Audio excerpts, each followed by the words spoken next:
ഇങ്ങോട്ട്. അഞ്ജു, നീ എന്തായി കാണിക്കുന്നത്? ദുർഗ, എനിക്ക് ജീവിക്കണം, എനിക്ക് മരിക്കണം.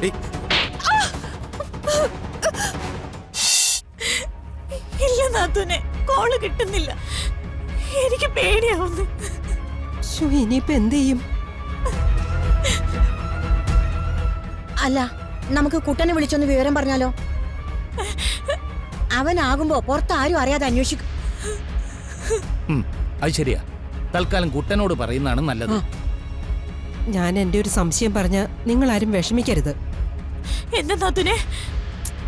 അല്ല ഗിരിജെ, അവളിങ്ങനെ എല്ലാവരോടും കാശ് കടം ചോദിച്ചത് ഇനിയും ആരുടെയെങ്കിലും കൂടെ ഒളിച്ചോടി പോകാനായിരിക്കോ? ഈശ്വരാ, അവൾ എന്നെ ചതിച്ച പിന്നെ എനിക്ക് അങ്ങനെ ഒരു മകളുണ്ടാവില്ല. ഇത്രയും വർഷം ഞാൻ ജീവിച്ചത് തന്നെ അവക്ക് വേണ്ടിട്ടാ. എനിക്കൊരു ജീവിതമൊന്നും ഞാൻ കരുതിയിട്ടില്ല.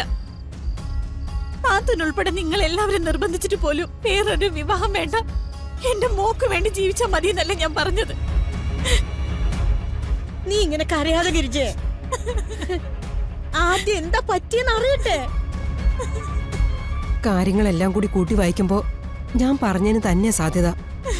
മതി വസുന്ധി, നീ വെറുതെ എരുതിയിൽ എണ്ണ ഒഴിക്കണ്ട.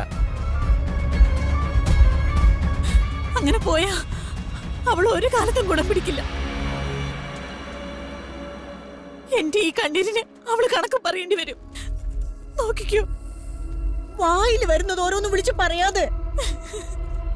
വാക്കുകൾ എപ്പ സത്യാണെന്ന് പറയാൻ പറ്റില്ല. അവള് നമ്മളെ കുട്ടിയാ, അത് മറക്കണ്ട. എന്നെ ചതിച്ച പിന്നെ എനിക്ക് അങ്ങനെ ഒരു മകളില്ല.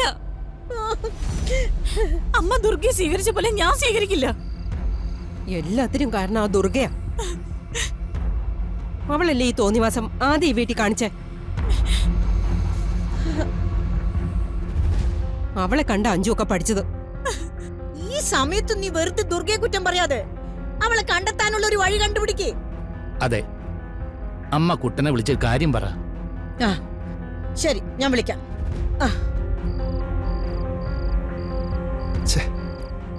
ഫോൺ ഓഫാക്കിയിട്ട് 5 ഇതോടെ പോയതാ.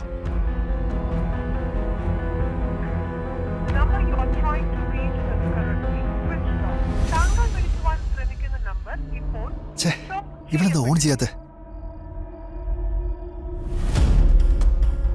ഒന്നും പറയാതെ ഫോൺ ഓഫായ ലൊക്കേഷനിലേക്ക് ഞാൻ ചെന്ന കിരണും ദുർഗയും സംശയിക്കും. അവരും അവിടേക്കാണല്ലോ പോയിരിക്കുന്നത്. അവരെത്തിക്കാണോ? ജേഡി ഒന്ന് വിളിച്ചോക്കാം.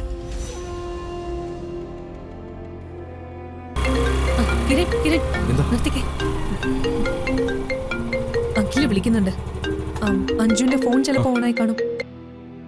ഹലോ അഖിൽ. ഹലോ, നിങ്ങൾ ലൊക്കേഷനിൽ എത്തിയോ ജേഡി? ഇല്ല, ഓൺ ദ വേയാ. അവളുടെ ഫോൺ ഓണായോ? ഇല്ല.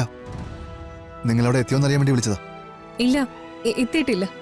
ഞാൻ കൂടി അങ്ങോട്ട് വരാം. വേണ്ട അഖിൽ, ഞങ്ങൾ അവിടെ ചെന്ന് നോക്കിയിട്ട് വിളിക്കാം.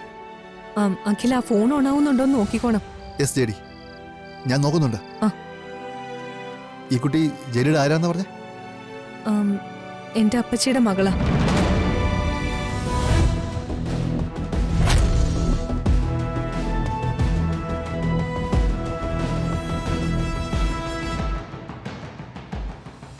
ഓക്കെ അഖിൽ, ഫോൺ ഓഫായ ലൊക്കേഷനിൽ എത്തിയിട്ട് വിളിക്കാം.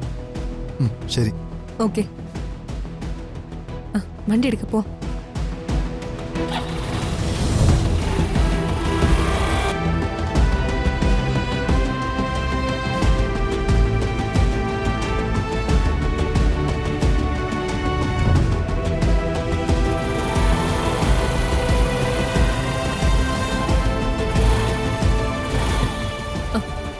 അവിടെ എവിടെ?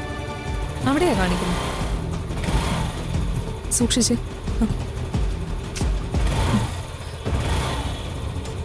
ദേ അങ്ങോട്ടും തിരിച്ച്. ഇനി പോവില്ല. നമുക്ക് നേരെ നിർത്തിയിട്ട് ഇറങ്ങി നടക്കാം. വാ വാ. ദേ അങ്ങോട്ടാ അവിടെയാ. ദേ ഇങ്ങോട്ടാ. ഈ ഭാഗത്ത് വെച്ച് അഞ്ജനയുടെ ഫോണൊന്ന് ഓണായി, ഉടനെ തന്നെ ഓഫായിട്ടുണ്ട്. ചാർജ് തീർന്നു പോയിട്ട് ഫോൺ ഓൺ ചെയ്യാൻ ശ്രമിച്ചതായിരിക്കും. അവളെന്താ എന്തിനാ ഇങ്ങോട്ട് വന്നത്? അറിയില്ല, നമുക്ക് എന്തായാലും ഈ പരിസരമെല്ലാം ഒന്ന് നോക്കാം. ആ വാ നോക്കാം. വാ.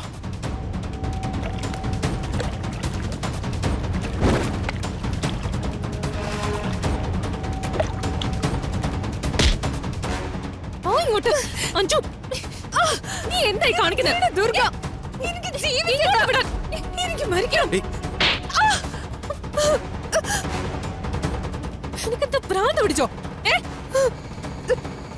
ഇത്ര വലിയ പ്രശ്നമായാലും അതിന് പരിഹാരമുണ്ട്. അത് നോക്കാതെ ജീവിതം അവസാനിപ്പിക്കല്ല വേണ്ടത്. നീ വിചാരിക്കുന്ന പോലെയൊന്നും അല്ല. അവരെന്നെ ജീവിക്കാൻ സമ്മതിക്കില്ല. എന്നെ സ്നേഹിക്കുന്നവർക്കെല്ലാം അപമാനമായി എനിക്ക് ജീവിക്കണ്ട. അതിന് മാത്രം ഇപ്പൊ എന്താ ഉണ്ടായത്?